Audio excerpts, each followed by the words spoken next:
Thinking of renting out your property for some extra cash?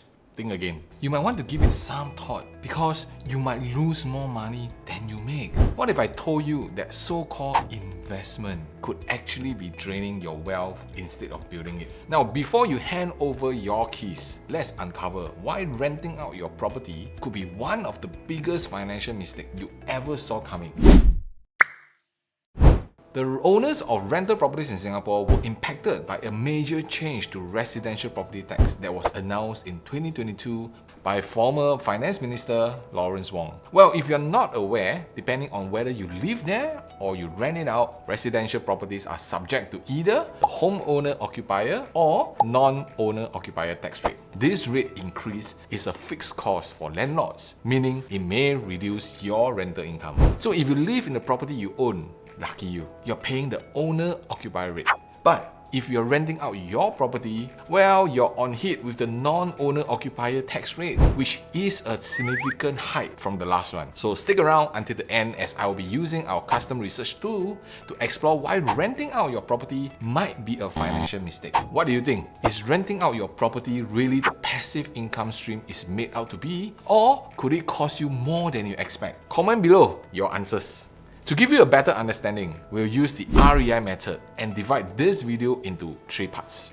Number 1. Discover hidden costs as a property's renter has many additional unstated expenses in addition to the mortgage, like upkeeping costs, real estate taxes, agency fees, and possible vacancy times. Number 2. Study rising interest rates and loan payments as mortgage payments on investment properties rise with interest rates. Number 3. Exploring the missed opportunity for capital gains as holding onto a property as a renter instead of selling at the right time could mean missing out on significant capital gains. This is Coach Edmund Tan, your Singapore Real Estate Insider. Before we dive in, be sure to hit the subscribe and bell button to get valuable weekly updates that will keep you ahead of the market and boost your property expertise. Let's get straight into it. Back in 2022, former Finance Minister Lawrence Wong announced an increase in residential property taxes, and this had major implications for landlords. It may come as a surprise to many property owners, but residential properties in Singapore are subject to either the owner-occupier rate or the non-occupier rates of taxation. As I've said earlier, you are in luck if you own your home since you only paid the reduced owner-occupier tax. However, what if you lease out that asset? The significantly higher non-owner-occupier tax rate is placed on you. So how does this affect your rental income? Let's break it down with a real-life example.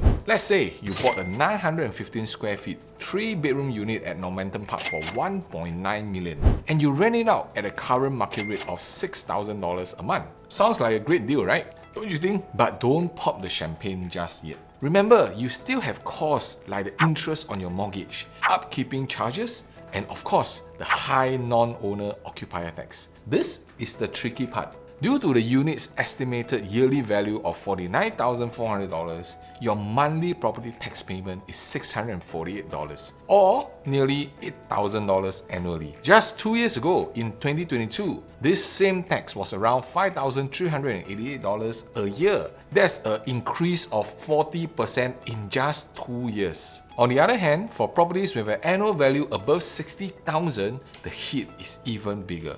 Now, here's the kicker, and this is something you can't afford to overlook. Beyond the rising prices, there is an immense supply surge in the rental market. We are dealing with a surge of recently finished projects that are overflowing the market and creating a sea of rental properties that are beginning to fight for tenants. This influx is starting to tip the scales, even in traditionally high-rent, high-demand areas, example, Buona Vista, where landlords have always had the upper hand. Let's take a closer look at a concrete example, Normanton Park, one of the highly talked about projects. If you were lucky enough to land a rental here even a year ago, your monthly income could have easily reached $6,000. In the present day, the rent for the same unit for $6,000 is approximately $5,000 per month. That is a $1,000 drop. a precise 16.7% decline. Now on the surface, $5,000 still sounds like good money, right? But let's not get ahead of ourselves. The picture begins to look very different from what many landlords had in mind when we run the numbers based on this lower rental income.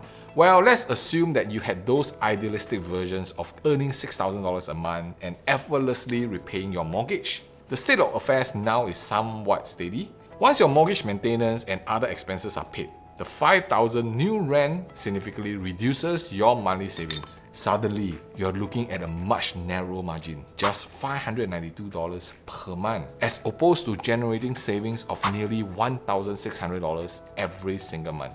And keep in mind that this isn't taking into account the tax that you're paying on your rental. Now let's do a case study. Example, this 40 years old with an income of $15,000 monthly will allow you to get a loan of $1.44 million to purchase a $1.9 million 3-bedroom unit. Taking into account a 25 years loan tenure for $1.9 million at an interest rate of 3%, your average monthly mortgage comes to about $6,339, including other fees like maintenance fees for $400. What about your basic repairs if needed? Let's put it about $100 estimate every month. What about your property tax, which comes to about $650 as an estimate? With a total outlay of $7,489 and with a high rental at $6,000 monthly paid by the tenant, we need to also top up at least an additional $1,500 for this. But here's the thing, the story doesn't end here. You also got to think about longer term risks. What happens if this trend continues? There are more projects that were likely to be completed in the next year or two. So that $6,000 or even $5,000 rental amount may slip even more.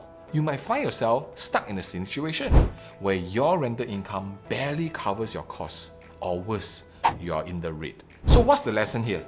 Even if you're successful in renting out your unit, you might only make a small profit, or in the worst case, even lose money. Believe me, there are times when managing renters, upkeep, and the unpredictable rental market feels like walking on eggshells. It's a gamble, and the chances aren't always in your favor. I believe when we look at property, there are always two schools of thoughts. One group will be looking at passive income, and the other purely from a capital gain aspect. Nothing wrong choosing either one, but the numbers have to make sense, right? No doubt in this example, if you're looking at passive income with positive cash flow, this is not the case, and could do better with capital appreciation in mind. What if there is a way that we can achieve both of these examples with positive cash flow and capital appreciation by structuring your finances better? Would it help in the situation? Reach out for a more in-depth assessment about your situation, and you can scan the QR code here to reach out to us before you act on your next move. Now, here's the good news. There's another way to profit from property, and it doesn't involve any of the headaches of being a landlord. Let's circle back to Normanton Park unit example. During its first launch in 2021, the average price was about $1.6 million. Fast forward to today, and a similar unit is now valued at $1.9 million. That's a $300,000 capital gain. Think about that for a second. You could have pocketed that $300,000 just by holding on to a property and selling at the right time. No tenant troubles, no sleepless nights worrying about market downturns, and no need to replace a broken aircon unit. Now let's put that into perspective. Let's say you choose to rent it out for a period of 3 years at a $5,000 monthly rental instead. That looks like a really good deal on paper, don't you think? But your net savings over those 3 years would probably be about $21,000 after deducting costs like maintenance fees, your property tax, and any potential void periods between tenants. Now, let's do the math. The property would need to be rented out for more than 14 years in order to equal the $300,000 that you could have made from capital gains. Plus, that's assuming the rental market remains strong with no major disruptions. Here's where it gets interesting. Property values frequently increase over time, sometimes significantly, especially in well-located locations.